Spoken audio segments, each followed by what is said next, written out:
So welcome to week 4 of conflict resolution. Some that have not been here might think that I'm the teacher. It's really not true. I'm not. Even though my name is Bob, that's the other Bob, and Rachel. Rachel's missing apparently. But they're out this week for whatever reason. They couldn't be here this week, so I'm kind of just going to guide the conversation a little bit. It's not my topic of du jour, so I'll do the best I can. So hopefully every table has a kind of a facilitator at it. Yes? Yep. Enough? Good enough? You guys can work with yourself, work with each other? Yes? Are you the facilitator over there? That's a tough group to handle. So conflict resolution, we all know it's important. You know, when this started, when we were going to have conflict resolution, people came to me and said, Bob, what's going on in the church? Why are we doing this conflict resolution? And I said, nothing. Nothing that I'm aware of is going on here. We're just learning before something happens, because we know in every group of people there's going to be conflict, right?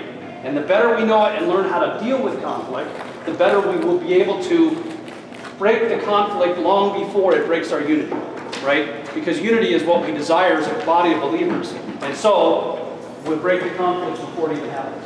So last week we talked about forbearance. Forbearance. Anybody have a good memory or an idea of what, a good definition of what forbearance is? The word I remember is grace. Grace, that's a nice word for forbearance. Yeah. Grace. Is it just having a conflict and just giving up and saying, oh well? Is that forbearance? No. What else? What's another word or definition for forbearance? Deal with it. Deal with it. Yeah. Deal with it. Not as in just like accept it, but deal with it. Deal with it. Right. Yeah. Because you're going to have things that you might not like between you and an individual, between you and the organization as a church. There might be something. And you can either deal with it or you can run, right? You can just leave. And too often people are willing to leave instead of dealing with it, accepting things. You know, that I won't get into it. There's a saying about how to accept the things you have no control over, right? Forbear under, deal with it. So a definition out of Webster's is patience, self-control, restraint, and tolerance, usually from causing or taking some kind of action. So to forbear, to accept things, certain things as they are. And then one of the things we got taught last week was about, and this is on the sheet that's in front of you. Does everybody have enough sheets for you? I have more. At the top it talks about forbearing while actually peace faking. So what would be peace faking? Pretending it's okay, but just going inside and trying to back. Yeah, trying to develop a coalition, right?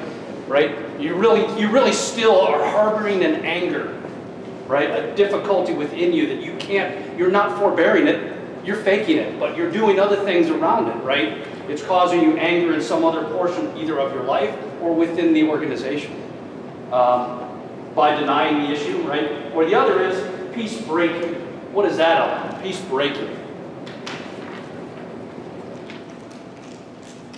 Peace breaking. That's a little bit of what she was talking about. You know, and it happens within any organization. It can happen with a church. I've seen it happen in a church.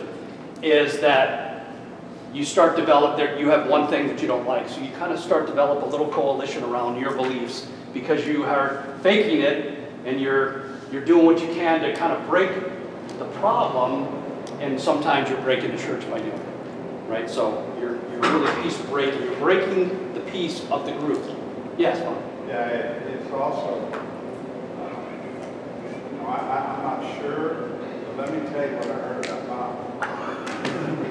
Right, that's right. Gossip. That's right. And that can break not just the unity between us. That can begin to break the unity of me with others. What's that? I really like the name. Easy to spell, isn't it? Same as yours, yeah. Yeah, and pretty soon, you've told me something about Gareth. Now I'm mad at Gareth. He doesn't even know I'm mad at him. We have a conflict now when the conflict didn't even exist. but it's been created by you. Well, I started that. Yeah, you started the conflict, right? So we can do that within groups, right? We can do that in organizations. We can certainly do it in churches. One of the things we talked about how to deal with it, to how to confront well, out of respect, right? It was the ABC method. Anybody remember that ABC method? You drew it. It was almost like an algebraic formula. Parenthesis A plus B, close the parenthesis, plus C equals F. So the A plus B within the parenthesis was action or a behavior observed. So when we're in conflict, I'm in conflict with Mike. So A plus B, either it was an action or a behavior that Mike took. In the closed parenthesis, plus C is the conflict observed, right? The action and behavior, then the conflict equals my feelings that resulted, right? How did it impact me by what you did, right? So that is the ABC. So then, what were we told? Anybody remember what we were told last week about what to avoid in dealing with the ABC method? When we have an action or behavior we've seen that's a conflict, that we want to confront it well, what are the words that we're to avoid? The you words. Why do we want to avoid you words? When we're, like, I go to Mike and I say, you, what happens? As soon as that comes out of my mouth, He's on the defensive. now the conflict is escalating, isn't it? Because it's no longer just, here's what you made, how you made me feel. I probably wouldn't say it, but that's just me. But some people might. But I would hopefully not say, Mike, you, right? Because now you're on the defensive, right? Now, how are you going to respond to any word after that? You're going to counterattack, right? So when we sometimes go in order to try to deal with our conflicts with people, when we use those words, the words we use are really important, right? The words we use will determine the outcome of how they respond to the conflict. They might counterattack us. And when someone's counterattacking, you're still trying to deal with, wait a second, I was the one that injured and they're counterattacking at you. It's the words we use. Right? One time I was in a workshop for work, and we were in tables like this. There was, I don't know, probably this many tables, and the person teaching gave each table a tube of toothpaste. And they said, okay, you have a tube of toothpaste in this piece of cardboard. And they said, what we want you to do is squeeze the toothpaste onto that cardboard. So we all did that at every table. Now, I'm going to give you 5 minutes to attempt to put all that toothpaste back into the tube. And you're going, okay, we'll do the best we can. So one guy had a knife and he cut it open and then he kind of slides it under the toothpaste and tried to fold it over. One person took the end of their knife they had and they were a little bit at a time putting it in the top, right? How far are you going to get in? Basically, the bottom line is the toothpaste can never go back in the tube. The words we speak can never go back inside. They're always out. They in themselves are going to create the conflict that we're trying to avoid, that we're trying to confront. So be careful with the words that accusatory you statement. Anybody else have anything to add to that about those you statements? Cause effect.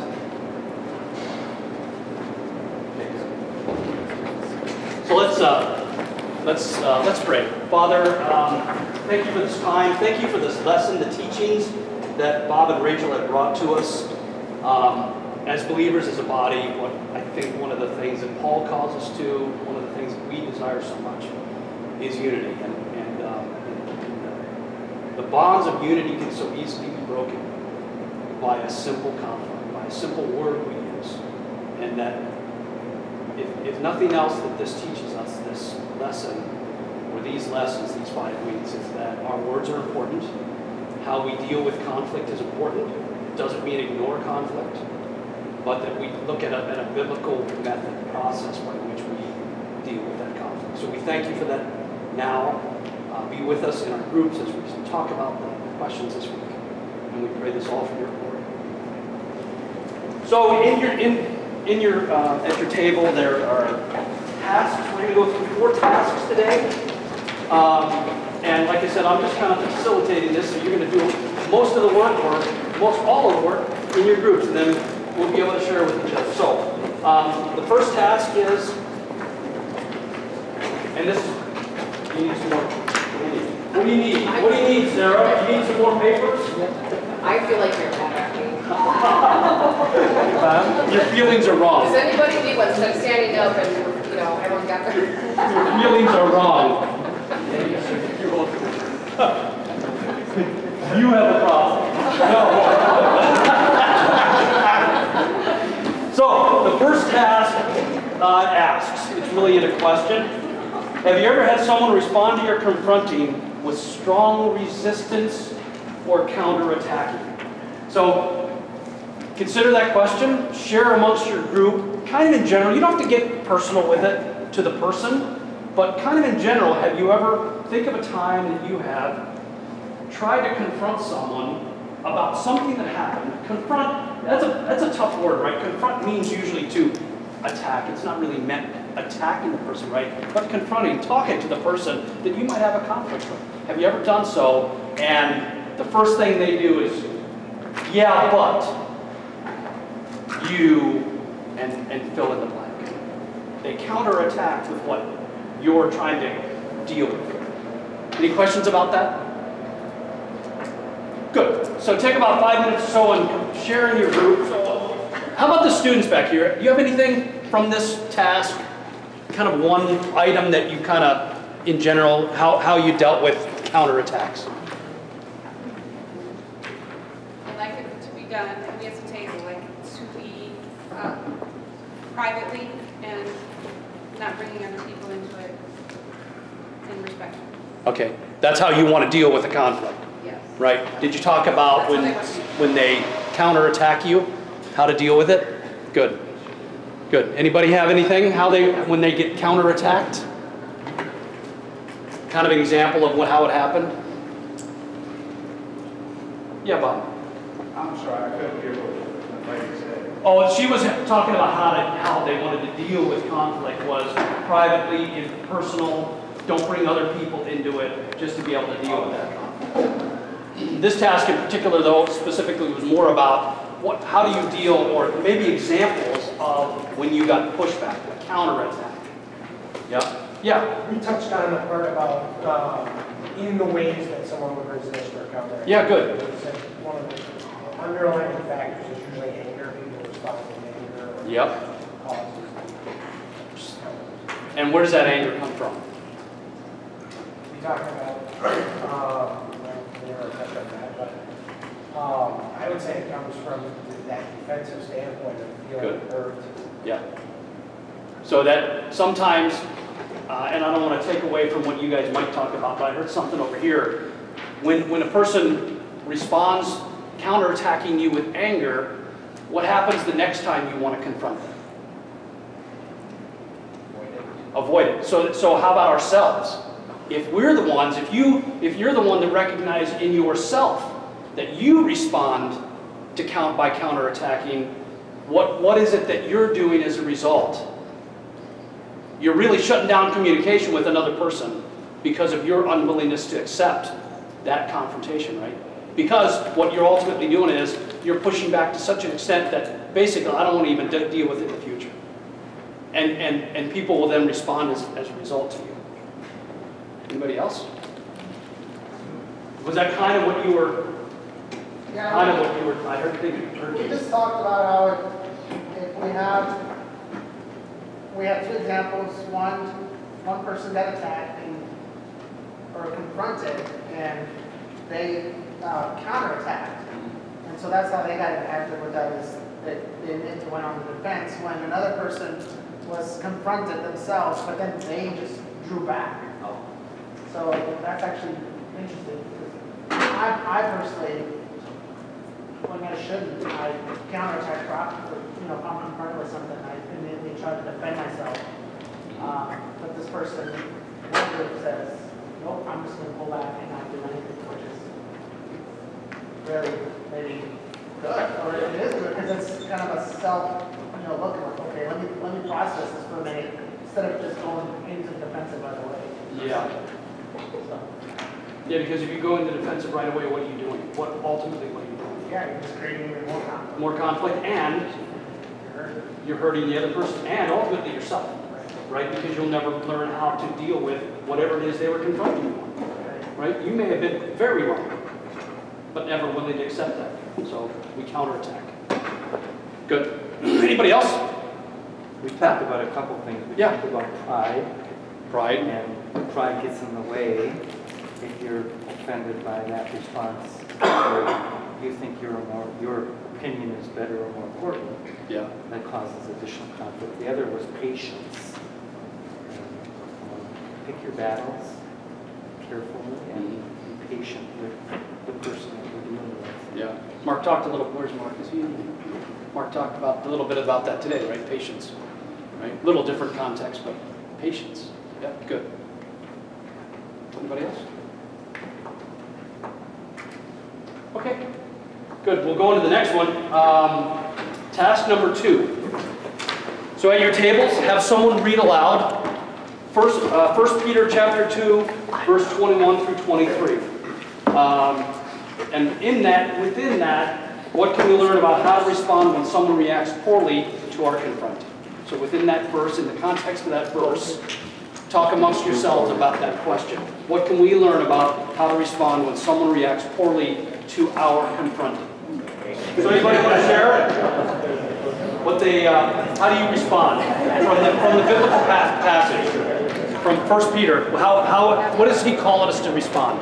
How is he calling us to respond?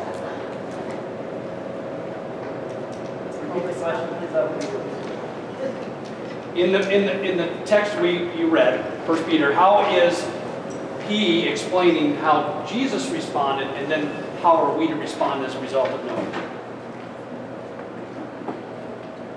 Instead of getting combative, turn it over to God. Okay. Is that what that verse is saying?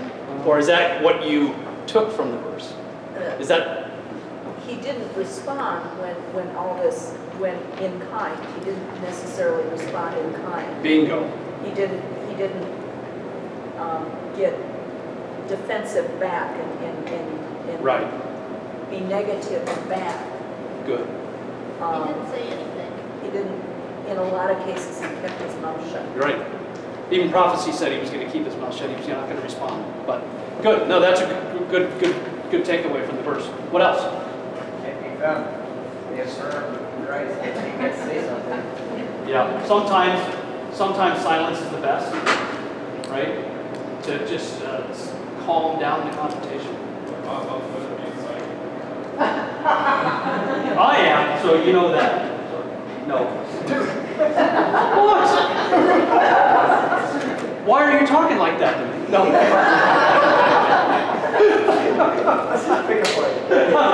That's right. That picks a fight. So what else? What else is Peter explaining in there?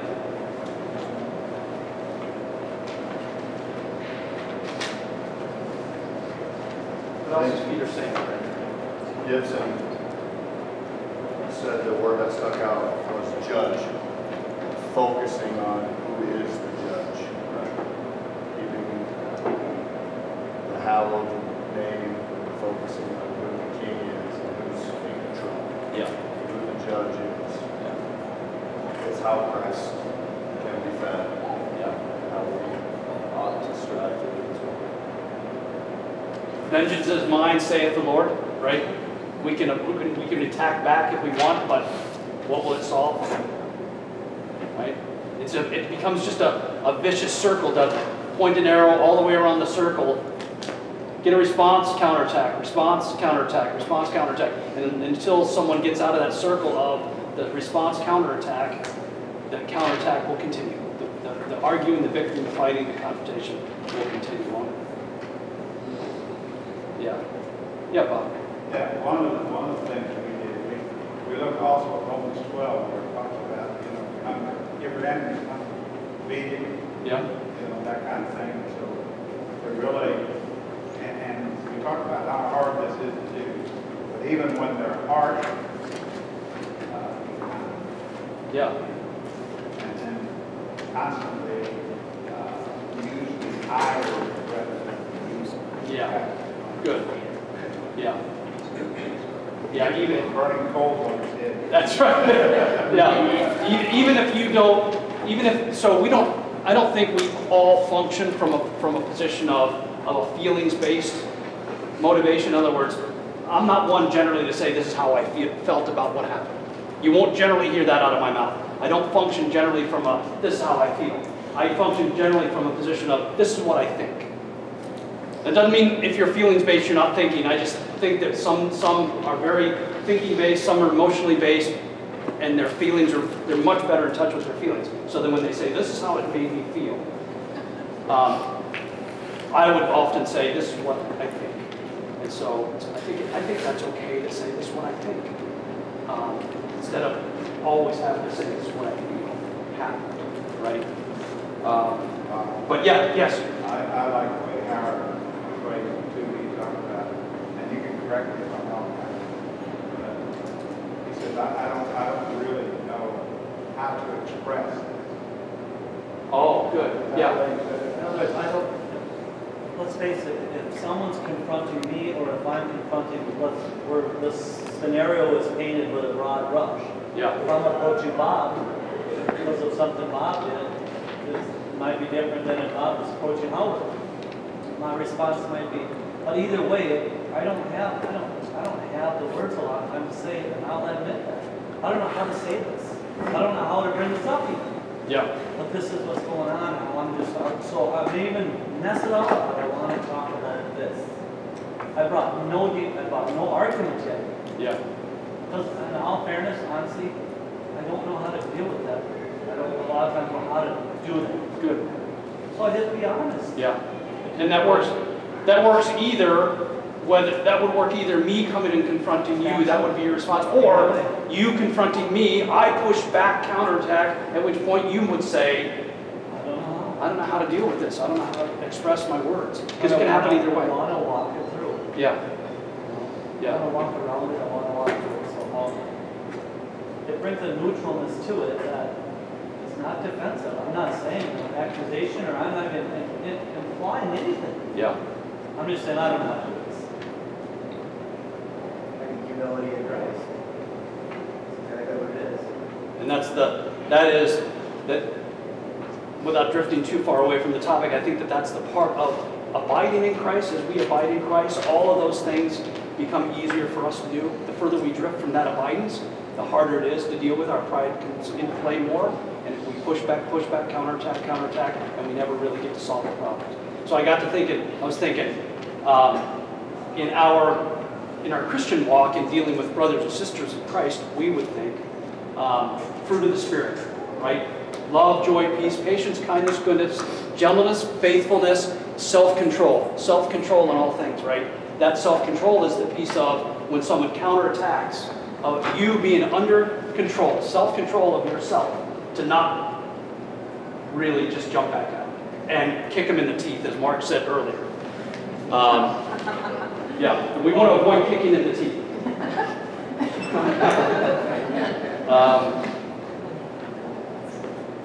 Good. So, task number 3.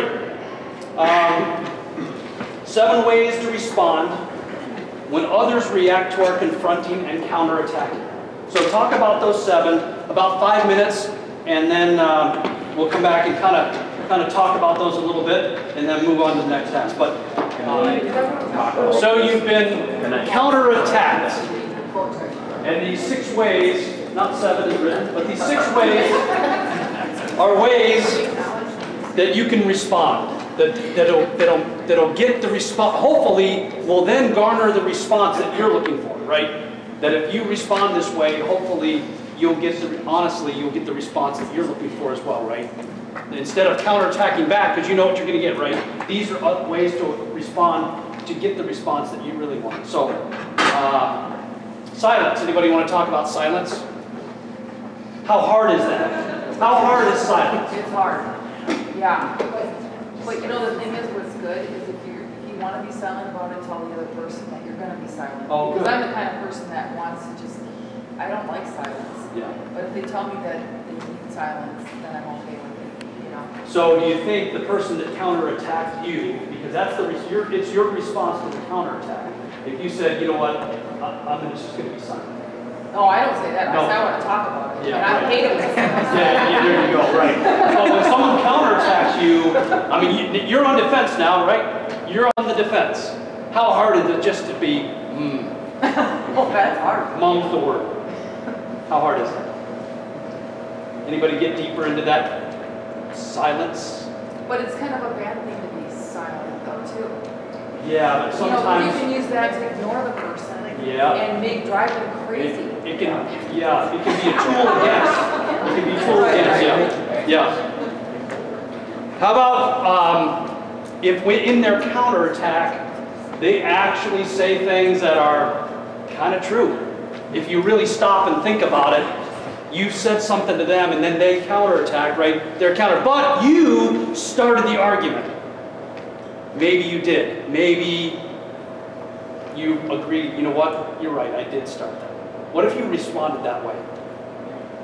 What would that do to the argument? What would that do to the confrontation if you responded that way? Yeah. I feel it kind of like surprises them and throws them off. It's like, I What? didn't think you would own up to that, you know, like just completely baffles them. That's a good word. You owned up to it. You agreed with it, right? Yeah, I guess I did. I guess I was the one. So you just agree with the true statements. They might say many things of which you have to respond, you know, I do agree that I was the one that started the argument. You can continue the argument going by saying, but the other things you said, right? But agree with the true statements. How about taking a break from it? That you're counterattacked you're just trying to confront an issue. You're counterattacked. You just say, you know what?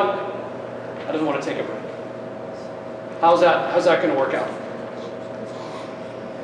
I think that sometimes you have to, and the comment came from the table here too, you have to process Yeah. things sometimes. I'm not exactly sure how I feel or what they're saying. I need to take a break, I need to process what we're talking about, and then we'll come back. Yeah, so you would actually say something like that, right? You know what? I need a little bit of time to think about that. And it becomes a filter. So It becomes- that you don't say more than you really want to say. Good. Yeah, that's your filter for going beyond that point of, you know what? I'm going to lose my self-control here if I don't just say I'm going to take a break. Yeah. I think the silence and take a break for a while can even be helpful together. I learned through counseling. Some people process different. They need time. They're not going to say a word until they put all their thought process in order. So, like I agree with, I think I would be the aggressive one. So then I would be the aggressive. So my point is, but I want response. Yeah. To hear silence is like, are you even hearing me then? Yeah. So that what I've learned is then, you know, processing time is, I need to think about it, but I will come back to it. Yeah. Because I think that satisfies my, okay, now we are going to resolve what we're talking about. Otherwise, it's just always, where does it go? It's just going to hang in the air, right? Yeah. So that, I think take a break for a while can mean the same thing. Just stepping back to say, let's put our thought process, but let's come back and visit with it. Because forbearance last week I mentioned it's a slippery slope to me and to don't say nothing and then it just builds. This is where I'm talking about it. Yeah. To be silent and to pretend the issue was going to go away on its own, how many times before that the events became the norm? Until now it's out of control. But weren't we all taught time heals all wounds? Time, just need time. Not necessarily. Different circumstances. Yeah. Yeah. Good. How about simplify your message? After you get you're trying to confront an issue, you get counterattacked. How do you simplify your message without piling on? You know what it means by piling on? Right? When they counterattack you, say, yeah, but you did this and you did this and you did this. Right? 4 years ago you did that. Oh 5 years yeah, ago. I remember when I was walking down the street and you wouldn't even look at me. Yeah, you're just piling on, right? Stick with the issue. at hand, right? Stick with the issue. Apologizing for anything you need to. That's pretty easy, isn't it? Especially when you've been counterattacked. But it's good to think about. It's good to get in the brain, right? And it deflates the situation. Deflates the situation. Yeah. Get help from someone who can facilitate a safe environment for dialogue. So you have a conflict, you're getting counterattacked. You say, you know what? We need somebody else to help us out. We've been in this conflict. Whether it's a counselor, a mediator, somebody to help resolve our differences. Right? We have all kinds of people that are trained to do things like that. Often happens in a marriage controversy, right? People go see counseling for a reason. There's a third party in there to say, hey, you know, let's talk about how this all came to be, instead of counterattack, counterattack, counterattack, counterattack, until it destroys a relationship, right? So task number 4 will, instead of getting together, let's just go through them maybe one by one, so we can get you out of here fairly soon. So task number 4 was to be, one of the responses mentioned above is to apologize. But what does a good apology look like? Right? Is it always mean saying, I'm sorry? What does that I'm sorry looks like? Here are some characteristics it says of a good apology. One is that you are addressing everyone involved. That when you're apologizing to each person harmed or wronged. Number 2 is to avoid any kind of counter accusation or conditional language like if you will, then I will. Or, but, that's the counterattack. But, how about when you, right? Or maybe. Maybe I will change. Maybe I will do something different. Maybe I'll accept the blame. Maybe. The third, admit. Admit specifically what was wrong. Right? Admitting to it. Fourth, acknowledging the hurt that was experienced. Someone says, you hurt me by that. When you hurt me by that, how would your acknowledgement be? Instead of counterattacking, right? You hurt me. What would be a response?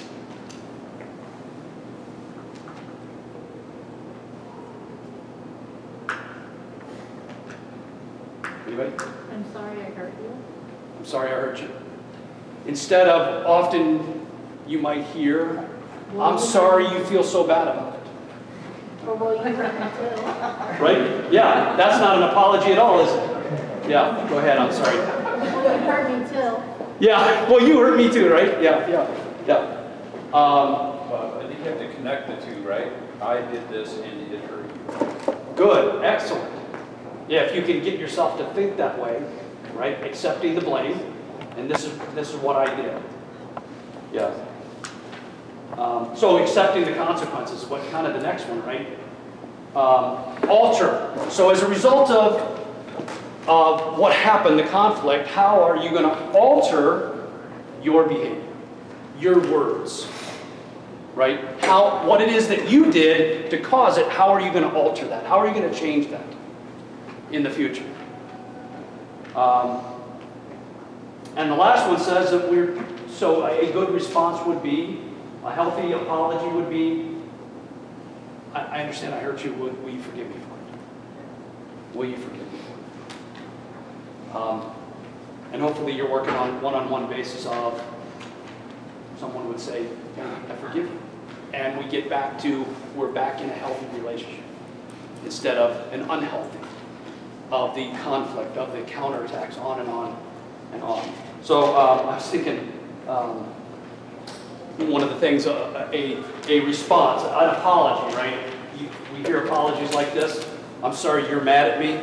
I'm sorry you can't see that what you did was the cause of it. I'm sorry you can't accept what I'm saying. So all of those are really a counterattack, aren't they? That apology. That's like a horrible apology. I'm sorry you feel that. That's not an apology at all, but it's sometimes the words we use, that's what comes out. And then when the counterattack comes at you, you're going, Wait a second, I just apologized. Well, no, you didn't. You really didn't. It just seems like you did. You think you did, but the words you used were really a counterattack back, right? So, yeah, good. All right, so Kurt, would you close us out in prayer and have everybody go home?